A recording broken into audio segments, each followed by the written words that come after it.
everyone. Hope you're doing well and staying safe.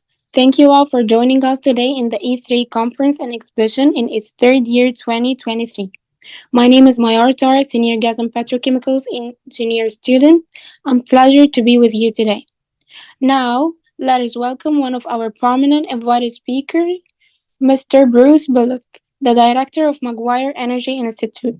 Mr. Bruce is 38 years of energy experience encompassing strategic planning, economic analysis, marketing, investor communication, and public and government affairs. Extensive teaching, training, and program management and experience. Assignments and clients include private, public, and nonprofit organizations. This session will be recorded and uploaded on PyPatcher YouTube channel, so make sure to subscribe on our channel where you can also find the previous and upcoming sessions. Please pay your full attention to the speaker, Mr. Bruce. Hello, thank you for coming today, and we are glad to have you. The mic is yours. Good afternoon. This is Bruce Bullock. I'm the director of the Maguire Energy Institute at the SMU Cox School of Business. It's a pleasure to be with you today. I want to thank Marietta College and its faculty and staff for hosting this and enabling me to present. And a special thanks to Don Ritter here, who was able to plug our department in with the folks there at Marietta. Today, I'm going to talk to you about the state of the energy industry, where it is and where it's going. And I think the first slide I have here on the title is pretty indicative of the subject and the state of the industry as well. We've all heard of the energy transition. And then a number of us that evolved into the energy addition. I think the more appropriate term for it now is the energy disruption. And disruption in technologies, disruption in policies, and disruption in consumer tastes and so forth. So let me proceed. What's happening in energy today? First of all, on the is side, if you will, I believe from an economist standpoint, it's entirely predictable. It's healthy. It's very fragmented right now, different countries and different actors doing different things. It's somewhat disorderly. But I think at the end of the day, it's going to lower costs and access to energy for many. And it'll provide opportunities for new technologies, new jobs, and new companies. What do I think is not going on, or what does this not mean, if you will? I do not believe it's the end of fossil fuels. I believe rather it's the beginning of making fossil fuels more sustainable. It's not going to be economically painless. There will be many winners and losers, as in any industry disruption. And energy is also not the only solution to reducing carbon, and certainly not the only industry that's going to be hit. If you look at agriculture, retail, and others, they will all be called on to adapt accordingly. Predictable, healthy, yes. We economists call that creative destruction. I won't read the quote there, but that actually comes from Joseph Schumpeter, an Austrian economist who wrote in a book called Capitalism, Socialism, and Democracy. It basically says that new goods, new methods, and new methods of production or transportation will revolutionize the economic structure from within, incessantly destroying the old one and creating a new one. And that is what we see going on. Here's a slide I think that is more illustrative of how common that is. And I want to thank my good friends at Guggenheim for sharing this with me. If you look at what computers have gone through since 1971, if you look at mobile phones, retail, media content and distribution, what autos are starting to go through with EVs and with Tesla, and then what the whole mobility issue in terms of getting people from point A to point B, is experiencing. Virtually every other industry has experienced this kind of disruption. We're just somewhat late to the game. We've been very fortunate as an energy industry that things have not been too disruptive for the last 75 to 100 years. I believe for energy, it's just getting started. And here's some examples that are more recent. Obviously, people are looking at hydrogen fuel cells. You have solar panels being deployed on a fairly global basis. Nuclear energy and new nuclear in particular are being looked at. And obviously, the shale revolution has touched so many areas of this country and made energy much, much more affordable. So what are the levers that actually disrupt this? Well, I think they fall in three areas. One, trends. Consumers, all other things being equal, they prefer the quote unquote green alternative. Corporations have certainly gotten on the bandwagon regarding greenhouse gas commitments and so forth. Policy, certainly it's had a huge impact both in the United States and globally. If you look at the regulatory policies in the EU and the United States with the most recent Inflation Reduction Act, have played a significant role. Some of those are sticks, some of those are carrots. The US has chosen the carrot approach. And obviously, energy security and policy towards energy security is playing a role. Finally, technology. New technology. Actually, technology comes in two areas. One, new technology such as electric vehicles. Also, improvements in existing technology such as carbon capture and sequestration. So I believe that's what's driving this disruption. And this is a traditional S curve for technology adoption that many of you, I am sure, have seen. And this explores really the more recent and up and coming sorts of technologies that are out there or energy solutions. And right now, when we're talking about wind and utility scale solar and so forth, those are really what we consider late growth technologies. And the later the growth in technologies, generally the lower returns from that. The large scalable sort of solutions are very, very early, at least 10, probably more like 15 to 20 years out until they're deployed on a broader scale. And those, as I said, include advanced nuclear, direct air capture for carbon capture and sequestration, plastic alternatives, carbon to value, and that is finding not just a price on carbon, but rather another use for carbon other than just enhanced oil recovery. So what does this mean for existing and future energy sources? This is from the Energy Information Administration, and this is various scenarios from a forecast with no Inflation Reduction Act policies all the way to a high uptake of renewables.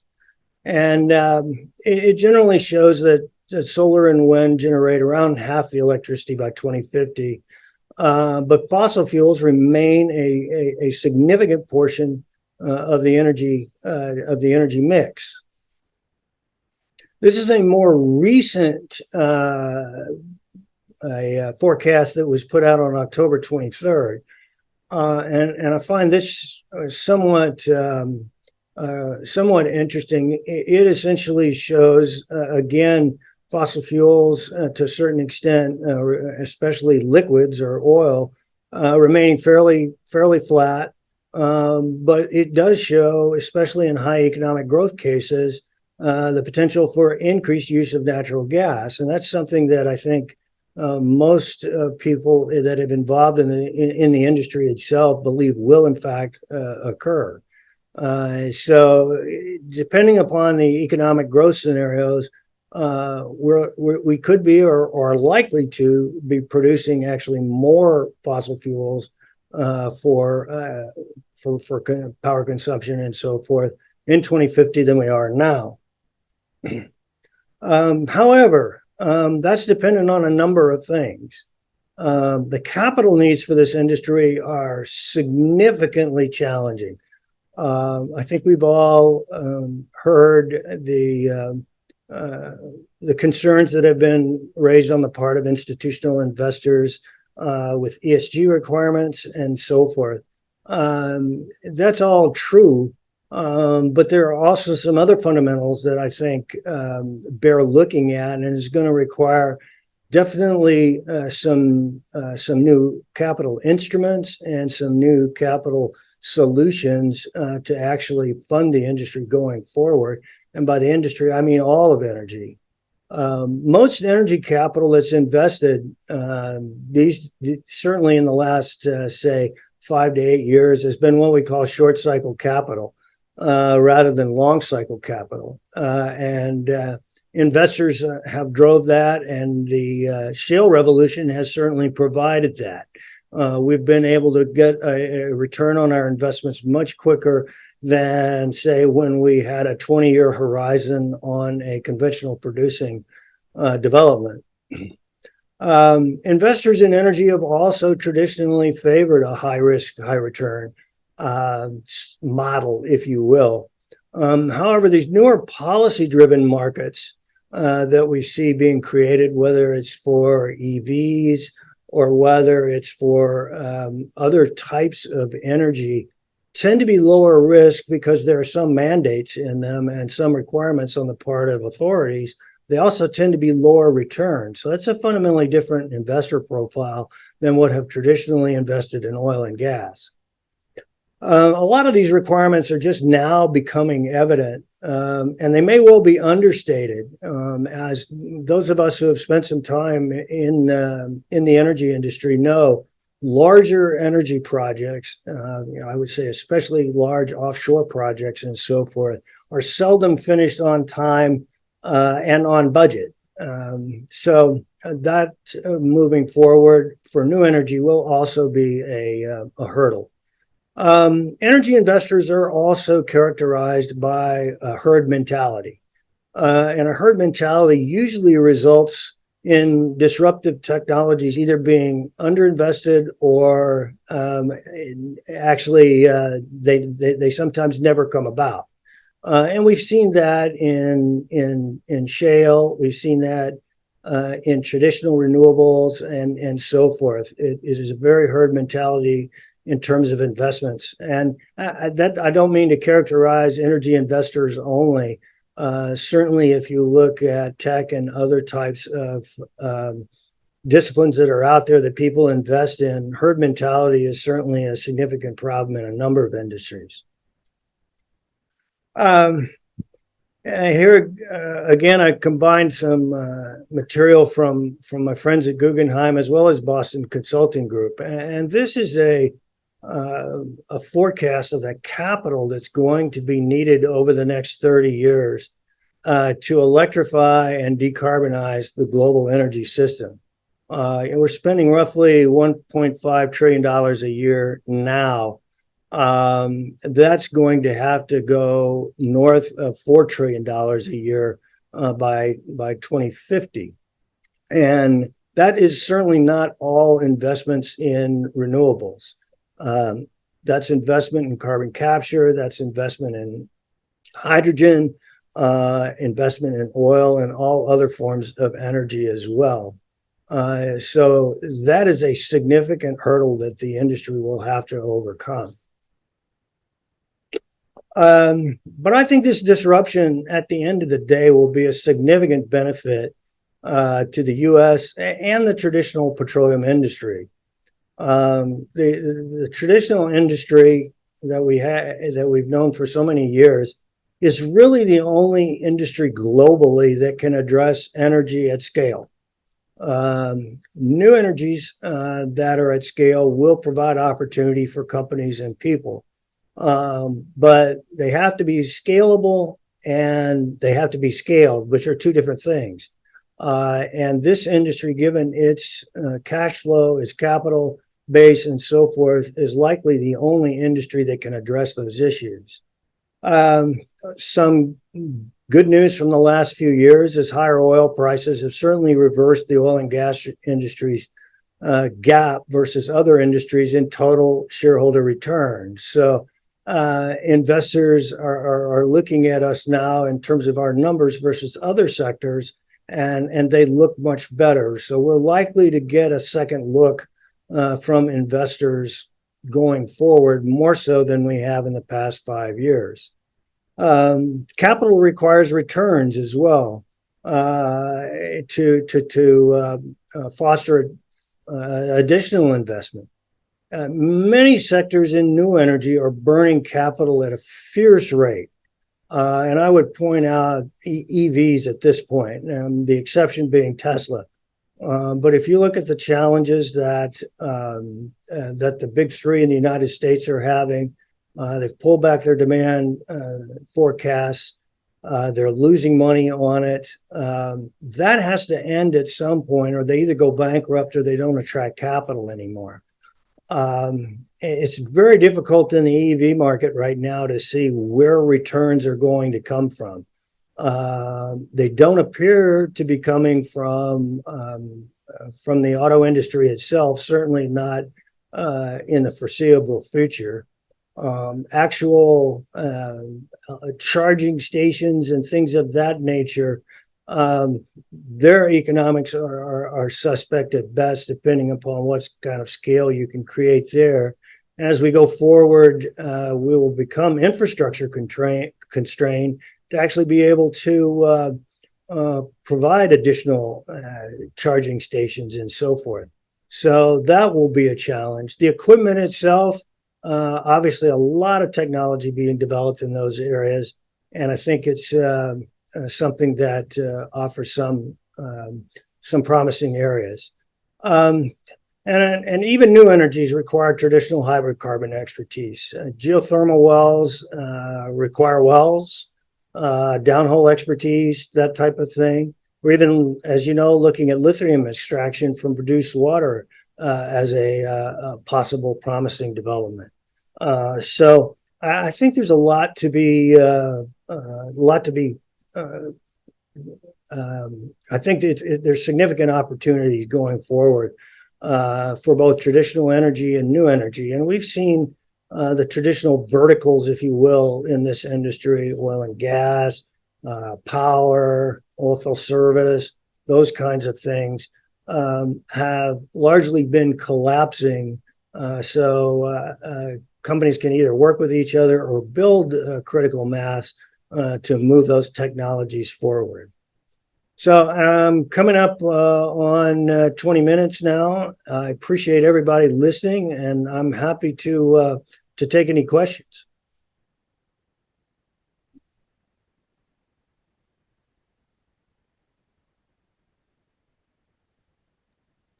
Bruce, thank you very much for that great presentation. Please, if any has a question for Mr. Bruce, please go ahead and write it down in the Q&A section. Also, Dr. Solomon, if you have any questions from your side, please go ahead. Sure. As a driver of a Tesla, I like to hear more about creating the infrastructure for these two issues: the lack of charging stations, as well as different companies coming with different standards, which reminds me of same thing happened in many industries. I can remember years ago with the with recording the Betamax and Beta and HVS and all those systems. No, go ahead. Yeah, I was just want to get your input on that. Well, I think a couple of things. One is we're beginning to see some convergence of standards. More people seem to be gathering around and looking at the Tesla standard, which would be helpful for all of the manufacturers. Clearly, they've got the largest install base and certainly the one that most people are familiar with.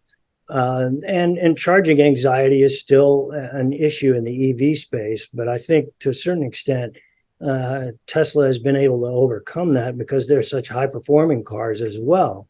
So I think there is beginning to be a confluence of agreement on actual, at least on the adapter side to charging. Now, there's still many different levels of being able to charge your vehicle, anywhere from 24 hours, to an hour. And that's going to have to sort itself likely from a marketplace standpoint. But as I said, Tesla, I think, is fairly far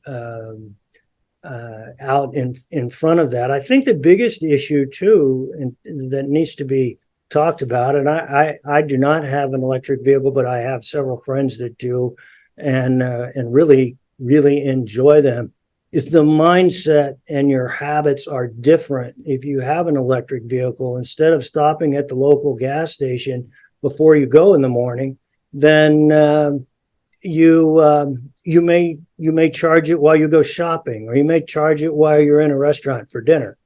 And that's something that certainly Americans aren't used to, and a different kind of mindset that is going to have to take place amongst people.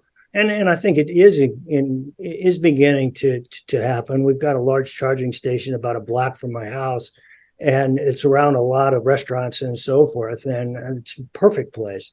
But again, Tesla was the one that built it, and Tesla was the one that was there. So I think there'll have to be a lot of rationalization, but I think that will occur eventually. I think we're getting some questions from the audience. I will let them ask before I ask another question. Sure.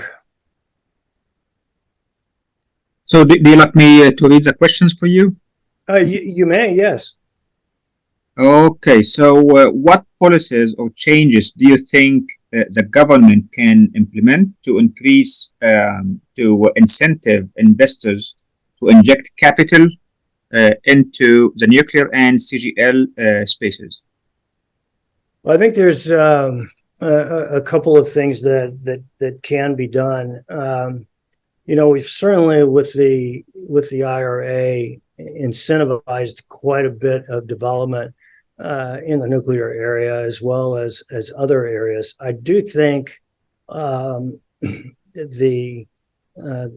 if you look at the horizon for that and the 10 to 15 years before we have 3 or 4 or 5 working that are commercial, I think there's going to have to be more. It may well be in the form of loan guarantees or other things of that nature. Now, the U.S. government has privatized through Centrus Energy a good portion of its infrastructure. So it's nuclear infrastructure. So I think they're going to have to look at more ways to provide their expertise as well to facilitate this. It's certainly not going to be easy. I see your friend Don Redder leaving you a question. How do we get more interaction between the industry and the academic world on energy transition? I think the more I've been working in this in the academic environment, and I've also have private sector experience prior to here. I think the biggest issue is more of a knowing what everybody is doing, so that we can cooperate. I mean, I've learned a number of things that through this particular conference on things that are going on out there. I also think that If I read the things that come through from Carnegie Mellon, from UT Austin, and things like that, things will certainly pique my interest. But I'm not sure a lot of that, quite frankly, is going beyond the academic world. We've got to find a way to popularize that, if you will, in the industry world as well. And so I think it's a challenge of expertise sharing, things of that nature. I think if you look at that capital that required, I think a good portion of that may be R&D capital that actually goes to universities and research dollars. So that's going to force that at some point, which I think will be a positive development. Another question, you have shared how oil and gas will remain. How do you see capital returning given all the ESG concerns now? Who will make the commitment? Well, ESG is going to remain a factor, no matter what. But in terms of, as what I talked to, herd mentality earlier, there was definitely a herd mentality towards ESG concerns. I think as time has gone on, it's still certainly a factor in investors' decisions, but so are returns, so are energy security, and so are the events really of the last 2 or 3 years. What's going on now in Israel, what's going on in Ukraine, and the need for longer term, safe and reliable energy. So I think it'll take some time, but usually the investing world does come to a happy medium. It just takes a while. Another question, talking about 800 million and growing population, will energy ever have an equilibrium with its demand while leaving no diverse effects on the environment? I don't know which country he's talking about, but this is what is written. Well, I think that is going to be a push-pull, if you will, between energy and sustainability issues, sources of energy and sustainability issues. I've been in the industry for 40 years, and this has certainly been first and foremost at the last 10 years. But it was before that as well. It just didn't get the attention that it necessarily does now.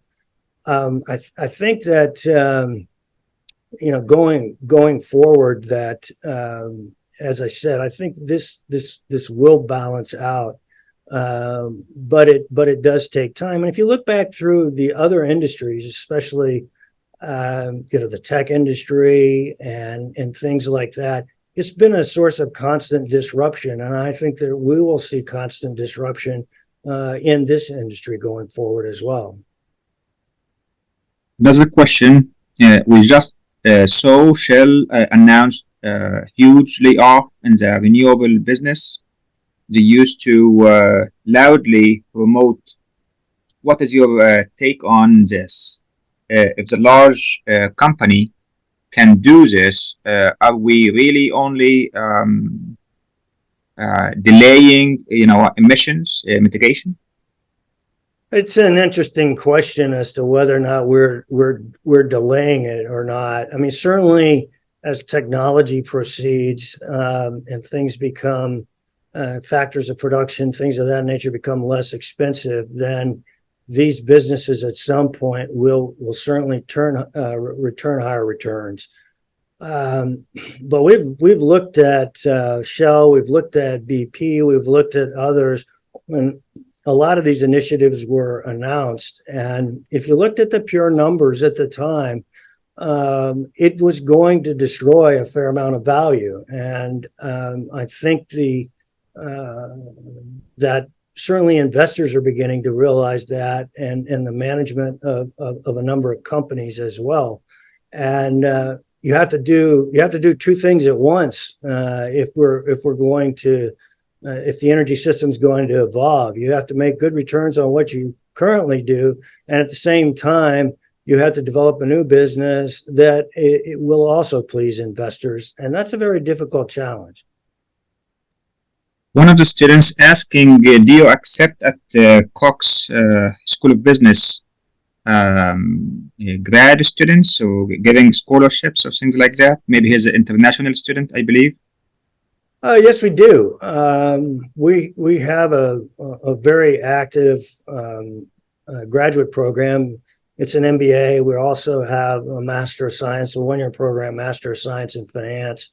A good portion of those students are also interested in energy. And we're examining how we expand our graduate programs in the future as well. And so energy is a good component of all of those. You can certainly go to the Cox website and look at the application process and so forth. There is scholarships available, and it is and it's a good program, we believe, and our graduates do well in terms of employment and so forth.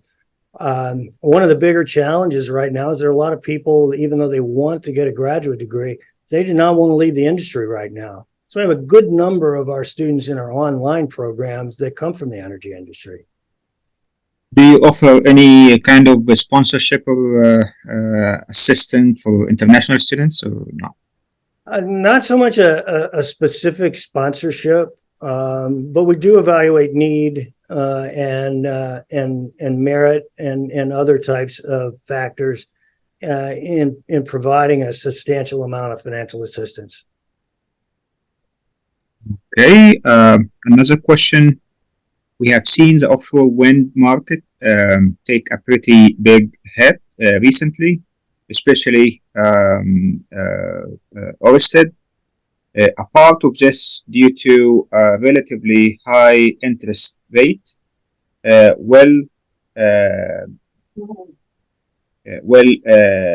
Pensions be a potential source of capital, or do you think ESG institutional investment will make up for the capital defects? The offshore wind, we've known it was going to be a challenge for some time, given the scale that's required and the economics that are required. So I think that'll be a challenge going forward. I think as the returns improve, as it begins to be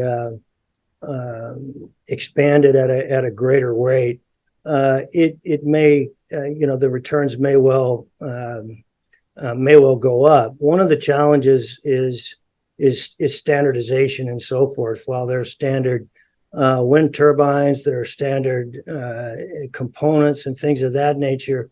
One of the things we ran into with the offshore oil and gas industry was everybody had their own solution in terms of how to install, how to put the necessary infrastructure in and so forth. And that's expensive.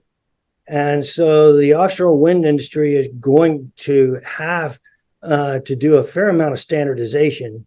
And they're headed in that direction. They're just not there yet in order to attract sufficient returns for really any investor.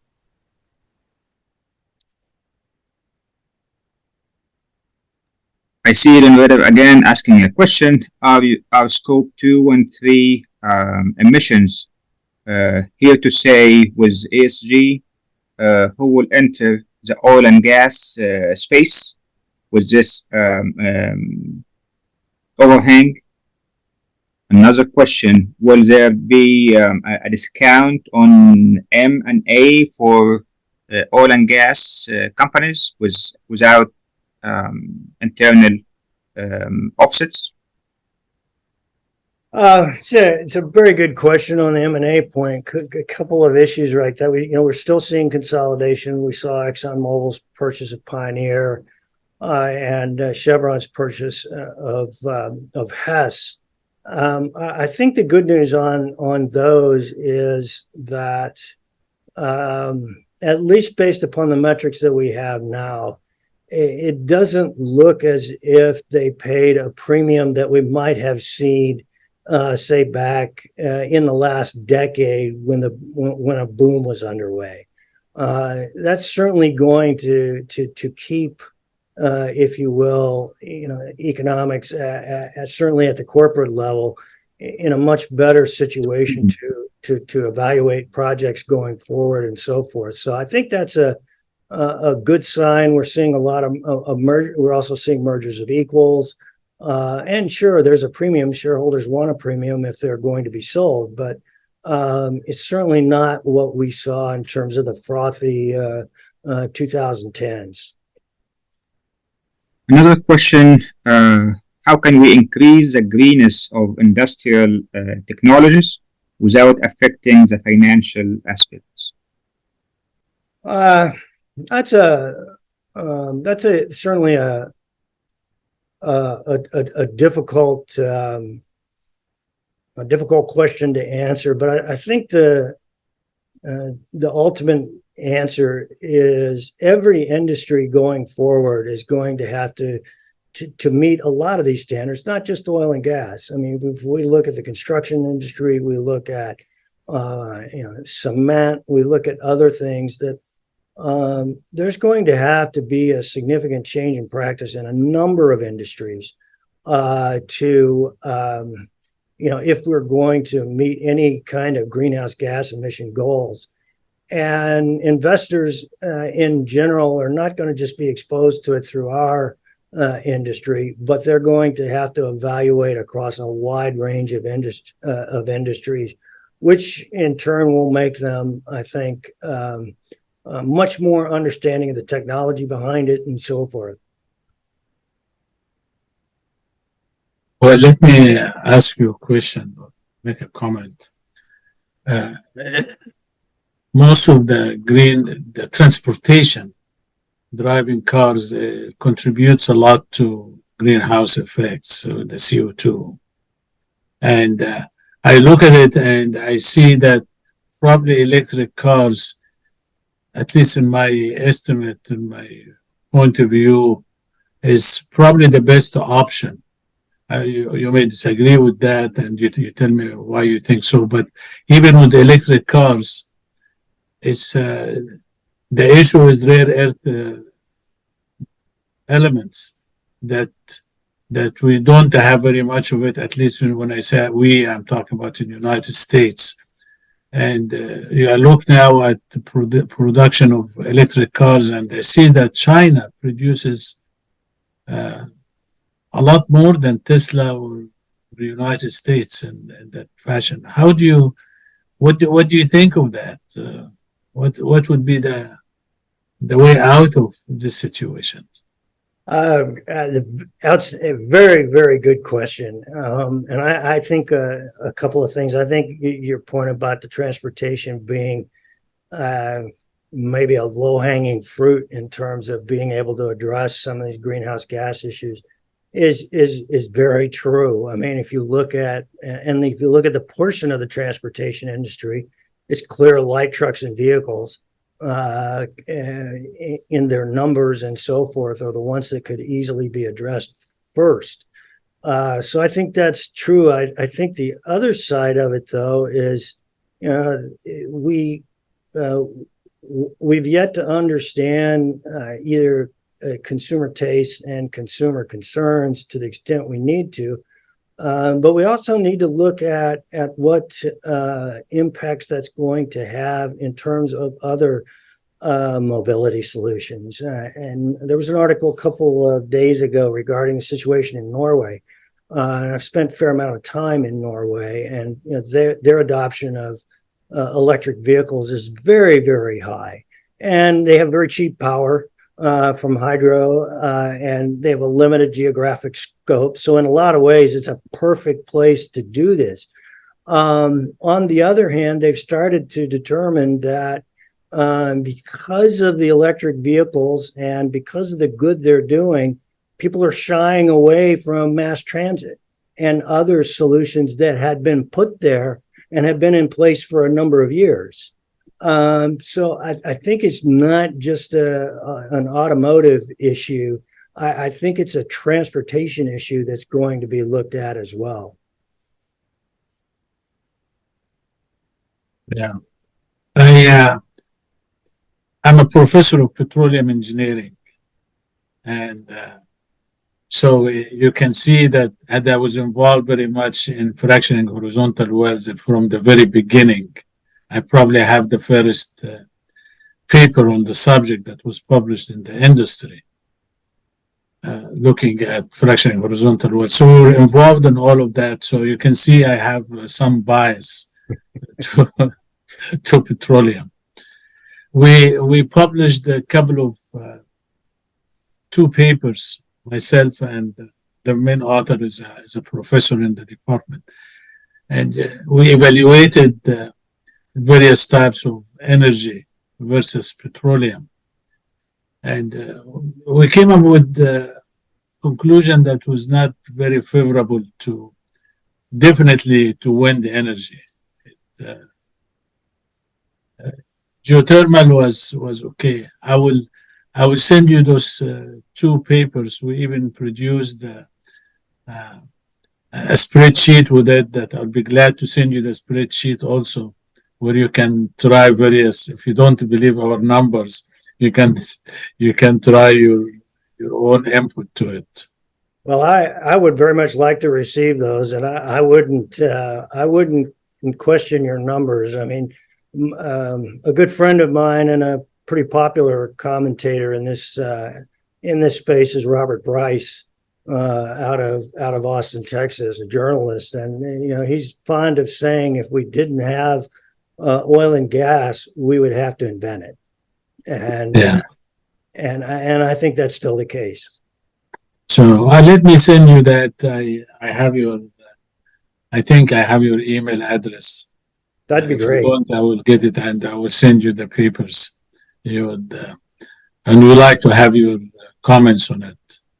We as petroleum professors, we came up with the conclusion that petroleum is the best. Very good. Anyway, thank you so much. This was a really, really interesting presentation. I would like to, if it's possible, to get some of those figures that you had. I'll be happy to send it to you. Yeah, these are great presentation. Thank you so much. Well, thank you, and thank you for allowing me to speak.